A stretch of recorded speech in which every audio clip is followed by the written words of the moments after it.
Eeshwarappa homeo clinic సమర్పించు దుమ్దాం ముచ్చట. ఇయాల్టి మన దుమ్దాం ముచ్చటలా మస్తుగానం ముచ్చట్లు పట్టుకొని వచ్చిన ఆలోచన చేయకుండా చెప్పుకుందాం పాది. ఏప్రిల్ 20వ తారీఖు ఎరికే కదా ఆ రోజు ఏమున్నదో. జైత్యాల జైత్ర యాత్రనోళ్ళ మన బీఆర్ఎస్ పార్టీ జైత్యాలలా పెద్ద బహిరంగ సభ పెడుతుంది. ఏడాది తర్వాత మన కేసీఆర్ సారు బహిరంగ సభకు వస్తుండు.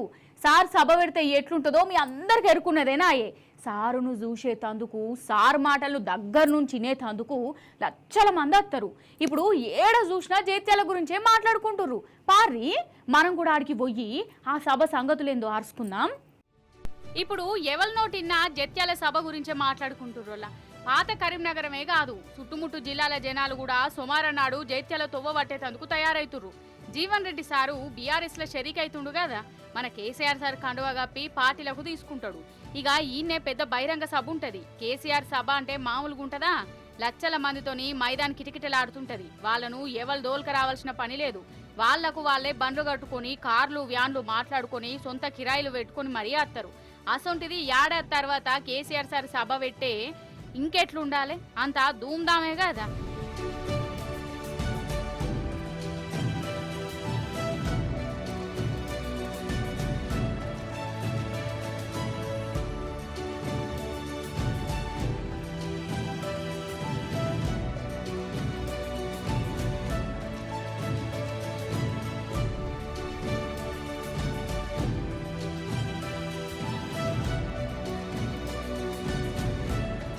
ఇప్పటికే జైత్యాలంతా గులాబీ కలర్లకు మారింది.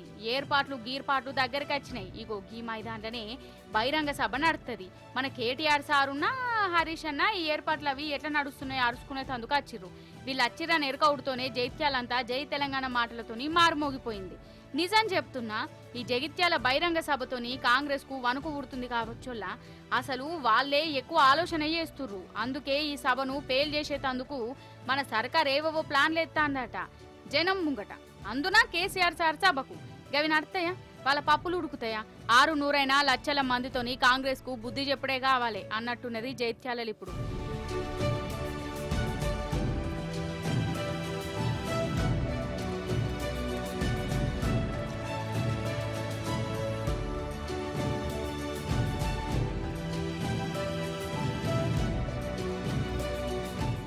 ఇదే జగిత్యాలలో కేసీఆర్ గారు గతంలో ఎన్నో బహిరంగ సభలు నిర్వహించారు.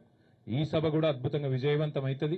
ప్రభుత్వం ఎన్ని ప్రయత్నాలు చేసినా, ఎన్ని చిల్లర కుట్రలు చేసినా అన్నిటినీ కూడా అధిగమించడానికే మా పార్టీ నాయకత్వం అహరహం కూడా కష్టపడతా ఉన్నారు. కేసీఆర్ గారు చాలా కాలం తర్వాత జగిత్యాల వేదిక నుండి తెలంగాణ ప్రజలను ఉద్దేశించి మాట్లాడబోతా ఉన్నారు.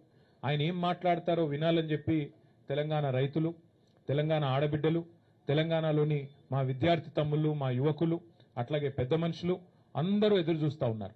జగిత్యాల నుంచే బీఆర్ఎస్ జైత్రయాత్ర ప్రారంభం అవుతుంది. తిరిగి జగిత్యాల నుంచే మళ్ళీ పూర్వ వైభవం సాధించడానికి, కేసీఆర్ గారు ముఖ్యమంత్రి కావడానికి జగిత్యాల ప్రజల ఆశీర్వాదంతోనే కదం తొక్కుదామని చెప్పి మీ అందరు కూడా విజ్ఞప్తి చేస్తూ, ఈ సభ సర్కార్ను ఎంత వణుకు పుట్టిస్తుందంటే, ఓ దిక్కు జగిత్యాల సభ నాడే మన CM Revanth sir Medigadda tour పెట్టుకున్నాడు. అంటే అటు జనాలు మీడియా వాళ్ళ నజరు జగిత్యాల దిక్కు వాడద్దని కావచ్చు. గట్ల పడకపోవడానికి అదేమన్నా ఉత్తపచ్చోళ్ళ సభనా? కేసీఆర్ సార్ సభ. సార్ ఎన్ని గంటలు మాట్లాడినా జనం టైం మర్చిపోయి మరీ వింటుంటారు.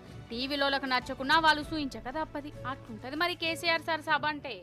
ముఖ్యమంత్రి గారు, మంత్రులు ఎంత సిల్లీ పాలిటిక్స్ అంటే, కేసీఆర్ గారు ఇక్కడికి వస్తున్నారంటే ముఖ్యమంత్రి గారు మేడిగడ్డ కోతారట. 2.5 ఏళ్లకెళ్ళి మేడిగడ్డ కోయేందుకు ముఖ్యమంత్రికి టైం లేకుండే అర్జెంటుగా ముఖ్యమంత్రి గారికి కేసీఆర్ గారి బహిరంగ సభ ఇక్కడ ఉంటే టీవీలలో సగం కేసీఆర్ను చూపెట్టాలి, సగం రేవంత్ రెడ్డిని చూపెట్టాలి, పేపర్లలో సగం రేవంత్ రెడ్డిది రాయాలి, అవతలికు కేసీఆర్ది రాయాలని ఒక చిల్లర ప్రయత్నం. అంటే ఇంత కుత్సితమైన, ఇంత కుసంస్కారమైన, ఇంత చిన్న మెదడున్న ముఖ్యమంత్రి బహుశా భారతదేశంలో ఎవరు ఉండరు, రేవంత్ రెడ్డి తప్ప. కేసీఆర్ లాంటి ఒక నాయకుడు జగిత్యాలకు వచ్చుడు, జనాలను కలుసుడు, అందరి ముందు మాట్లాడుడు, లక్షలాది మందితో సంభాషించుడు కేసీఆర్ గారికి తెలిసిందే గది, ఆయన ప్రస్థానమే అది. అట్లాంటిది ఇవాళ ఆయన ఇక్కడికి వస్తుంటే కోరుట్లకెళ్ళి వచ్చేటోళ్ళందరికీ ఇక్కడికి రానియకుండా రోడ్డు దవుతారట. 3 ఏళ్లకెళ్ళి యాదికి రాలే రోడ్డు, ఇప్పుడే యాదికి వచ్చింది సడన్ గా. వాళ్ళు రేవంత్ రెడ్డి భయం ఏంటంటే ఆయన అట్టర్ ఫ్లాప్ పాలన, 6 గ్యారంటీలని, 420 హామీలని, 13 డిక్లరేషన్లు, అన్ని వర్గాలను మోసం చేసిన విషయం బయటపడుతుందని చెప్పి ఆయనకు భయం పట్టుకున్నది. అందుకే ఈ రకమైన చిలిపి ప్రయత్నాలు చేస్తూ ఉన్నారు. అసలు ఈ షెయ్యి పార్టీ ప్రభుత్వానికి జర్రంతనన్న మానవత్వం అనేది ఉన్నదా లేకుంటేంది మరి? తెలంగాణ కోసం కొట్లాడి ఉద్యమాలు చేసిన వాళ్ళని ఎట్లా చూసుకోవాలి? కానీ మన సర్కార్ ఏం చేస్తుందో ఎరికేనా? పోలీసులతో కొట్టిస్తుంది, ఉద్యమకారులను జైళ్ళల్లో వేస్తుంది. ఎంత అన్యాయం ఇది! ఉద్యమకారులకు ఇచ్చే మర్యాద గిదా? అయినా తెలంగాణ కోసం కొట్లాడిన వాళ్లకు ఉద్యమకారులను ఎట్లా చూసుకోవాలనో తెలుస్తుంది. కానీ ఉద్యమకారుల మీదకే అప్పట్లో రైఫిల్తో పోయిన వాళ్ళకు వాళ్ళ త్యాగం ఏమర్థమవుతుంది కదా? ఆగు, జోహార్ తెలంగాణ మన వీరులకు, జోహార్ జోహార్, జోహార్ తెలంగాణ మన వీరులకు, జోహార్ జోహార్. ఉద్యమకారుల ఐక్యత వర్ధిల్లాలి, ఉద్యమకారుల ఐక్యత వర్ధిల్లాలి, ఉద్యమకారుల ఐక్యత వర్ధిల్లాలి. ప్రభుత్వం తెలంగాణ ఉద్యమకారులకు ఇచ్చినటువంటి హామీలను వెంటనే అమలు చేయాలి. ప్రభుత్వం తెలంగాణ ఉద్యమకారులకు ఇచ్చినటువంటి హామీలను వెంటనే అమలు చేయాలి. వీళ్ళు మన తెలంగాణ ఉద్యమకారులు. మా తెలంగాణ మాకు కావాలి అని సమైక్య రాష్ట్రంలో కుట్లాడినోళ్ళు, ఇల్లు వాకిలి కొలువులు అన్ని ఇడిచిపెట్టి రోడ్డు మీదకి వచ్చిన కుటుంబాలు. కానీ ఇప్పుడు రేవంత్ సార్ పాలనలా వీళ్ళకు దక్కుతున్న మర్యాద గిది. పోలీసులు లాఠీ దెబ్బలు, కేసులు.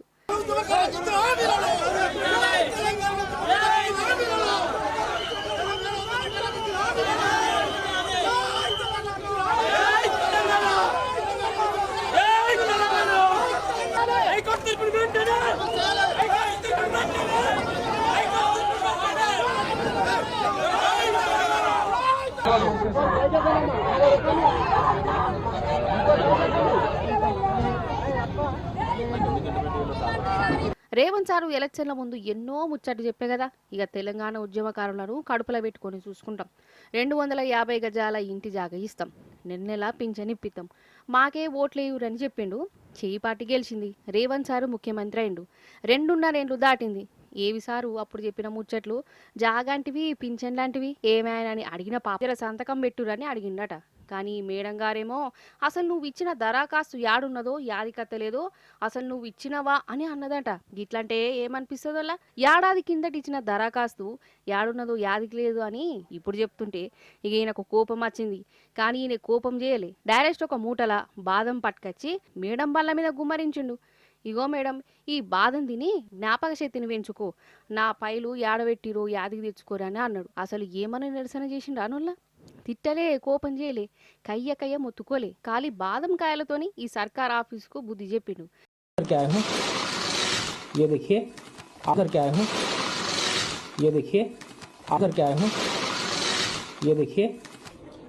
पिछले 1 साल से ये मैडम जो है मुझे परेशान करके रखी है।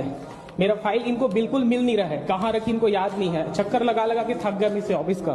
आपको इसको खाना और आपको जब याद आ जाए कि आपका फाइल कहाँ पर है आप मेरे को बता देना, ठीक है? 1 साल से जो मेरे को आप घुमा रही हो कि आपका फाइल पता नहीं कहाँ रखा है करके, हो जाए तो आप बता देना। अब बनाइए, कोई नहीं है, आप खाइए बादाम, आप बादाम खाइए आप, और खाने के बाद फिर आपको जब याद आ जाए मेरा फाइल जो आप घुमा के रखी आपको मिल नहीं रहा है, जो यहाँ पर 1 साल से मेरे को आप परेशान करके रखी हो, आप इसको खाइए। ఇక గిట్లా బాదంను బల్ల మీద ఓచుడుతోనే మేడం జర పరిశాన్ అయింది. వీడియో తీసుకున్నది. అమ్మయ్య, ఇవాళ బాదం ఫ్రీగా దొరికింది పటు అని అనుకోవచ్చు మేడం గారు. కాదు, సర్కార్ ఆఫీసర్లు ఉన్నదే జనం పని చేయడానికి. అట్లా చేసేదాకా వాళ్లకు వేల లక్షలు జీతాలు ఇస్తుంది ప్రభుత్వం, అవి కూడా మన పైసలే. మరి పనులు చేసి పెట్టేందుకు ఏమైతున్నది? ఏడాదైనా కానీ చేయలేదంటే ఏమనాలే? ఇంకా ఉల్టా అసలు నువ్వు దరఖాస్తు ఇచ్చినట్టే యాదికి లేదు, ఆ పేపర్ ఏడబెట్టినో అని అనుడేంది కదా. అయితే 10వ తరగతిలో ఫస్ట్ క్లాస్లో ప్యాస్ అయితే మస్తు సంబరం అనిపిస్తుంది. ఇక కొందరికి ఎట్లుంటుందంటే ఫస్టో సెకండో ప్యాస్ అయితే చాలు, అదే 10,000 అన్నట్టే ఉంటారు. బార్డర్ మార్కులతో ప్యాస్ అయినా కానీ సంబరపడుకుంటా దావతులు ఇచ్చుకుంటారు, అమ్మయ్య గట్టెక్కినమ్రా అని. అయితే ఒక బుజ్జి ఫస్ట్ క్లాస్ కాదు, దేశంలోనే ఫస్ట్ ర్యాంక్ వచ్చింది. అయినా కానీ ఆమెకు ఆనందం లేదట. ఎందుకంటారా? ఎందుకు అరుచుకుందాం రారి.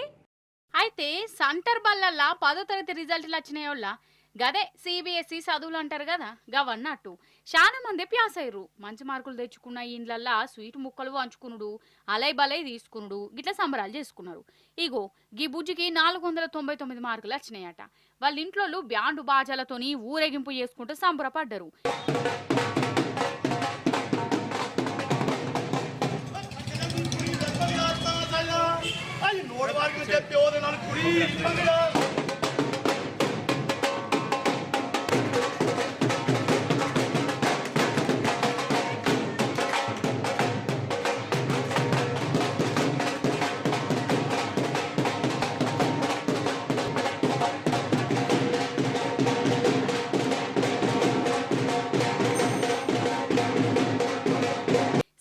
వాళ్ళ సంబురం గట్లున్నదా? మనం చెప్పుకోవాల్సింది బుజ్జి గురించి. ఈమె కేరళ రాష్ట్రపు ఆమె. అయ్యో ఫెయిల్ అయిందా ఏంది? కొంచెం ముఖం మార్చుకున్నది అనుకున్నారు. కాదు ఫస్ట్ క్లాస్లో ప్యాస్ అయింది. అది కూడా 500కు 499 మార్కులు తెచ్చుకున్నది. అంటే గ్రేటెస్ట్ కదా, దేశంలోనే తోపు కదా. ఒక్క మార్కు తక్కువ 500కు 500 అచ్చుడంటే చిన్న ముచ్చట్నా? అసలు చదువుల తల్లి కదా, ఈ జన్మకు సాలు అనుకుంటారు ఎవరన్నా. కానీ ఈ బుజ్జి గట్ల కాలే. నాకు 500కు 499 మార్కులే వచ్చినాయి, 500కు 500 రాలే. దిద్దేటోళ్ళు చక్కగా దిద్దలే అని పాపం బాధపడుతుందోళ్ళ. అరే ఆవంటే ఆమెకు లెక్కల్లో 100కు 100, సాంఘికంలో 100కు 100, ఇంగ్లీష్లో 100కు 100, హిందీలో 100కు 100, ఇట్లా 4 సబ్జెక్టులలో 100కు 100 వచ్చినాయి. ఒక్క సామాన్య శాస్త్రంలోనే 100కు 99 వచ్చినాయి అటనోళ్ళ. ఇక 99 అంటే ఏందన్నట్టు అసలు? అందున సామాన్యాల గ్రేటు కదా. కానీ గ్రేటు కాదట. నాకు 100కు 100 రావాల్సిందే, నేను అన్నిటికీ కరెక్ట్ జవాబులు రాసిన, ఆ ఒక్క మార్కు ఎట్లా తక్కువైంది అని రందు పెట్టుకున్నది. అందుకే రివాల్యూషన్ చేపిస్తుందట. అంటే ఈమె రాసిన పేపర్ను మళ్ళీ దిద్దిపిస్తుంది అన్నట్టు. మళ్ళీ దిద్దిపిస్తే 100కి 100 మార్కులు వస్తాయని నమ్మిక అట. ఇక చెప్పు కాత. అరే 500కు 499 అంటేనే దేశంలో ఫస్ట్ ర్యాంకు. అయినా ఆమెకు ఒక్క మార్కు తక్కువ వచ్చిందని బాధపడుతుందంటే ఇక మీరే చెప్పుర్రోళ్ళ.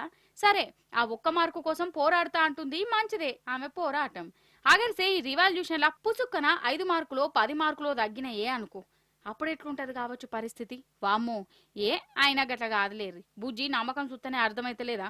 ఇగో గిట్లా అంటారు కొందరేమో ప్యాస్ అయితే జాలరా అనుకుంటే, ఇంకొందరేమో ఫస్ట్ క్లాస్ మార్కులు వచ్చినా ఇంకా నాకు మార్కులు సరిపోలే అన్నట్టే ఉంటారు. అయినా చదువులంటే మార్కులు ఒకటే కాదు కదా, అదన్నట్టు ముచ్చట.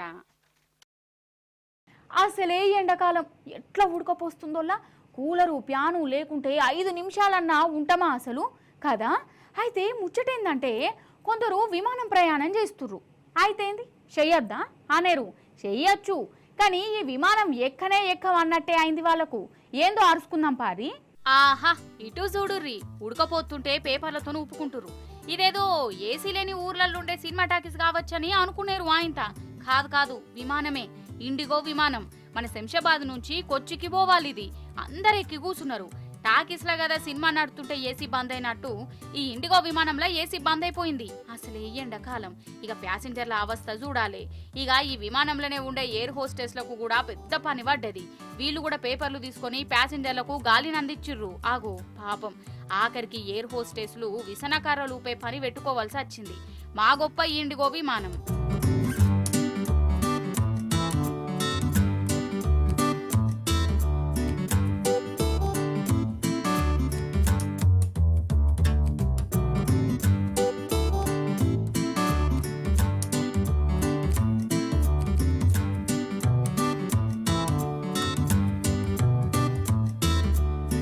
అదేందోల్లా, ఇక ఈ నడుమ విమానాలల్లా గిసొంటి చిత్ర విచిత్రాలు బాగా జరుగుతున్నాయి.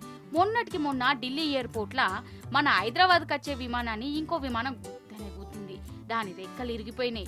వాళ్ళను వేరే విమానంలో పంపిర్రు. ఇక ఇప్పుడు మన శంషాబాద్ ఎయిర్పోర్టులనేమో విమానంలోనే ఉడకపోతతోని ప్యాసింజర్లు గిట్లా హరిగోస పడ్డారు. అంటే రాను విమానం ప్రయాణాలు కూడా ఎర్రబస్సు ప్రయాణాలు లెక్క అయిపోతున్నాయి అన్నట్టే కొడుతుంది పో. ఇవి ఆల్ది దుమ్దా ముచ్చట్లు. మళ్ళీ చేపిస్తుట్లా ఇంకెన్ని ముచ్చట్లు పట్టుకుని వస్తా. అప్పటిదాకా చూస్తూనే ఉండు రిటే న్యూస్.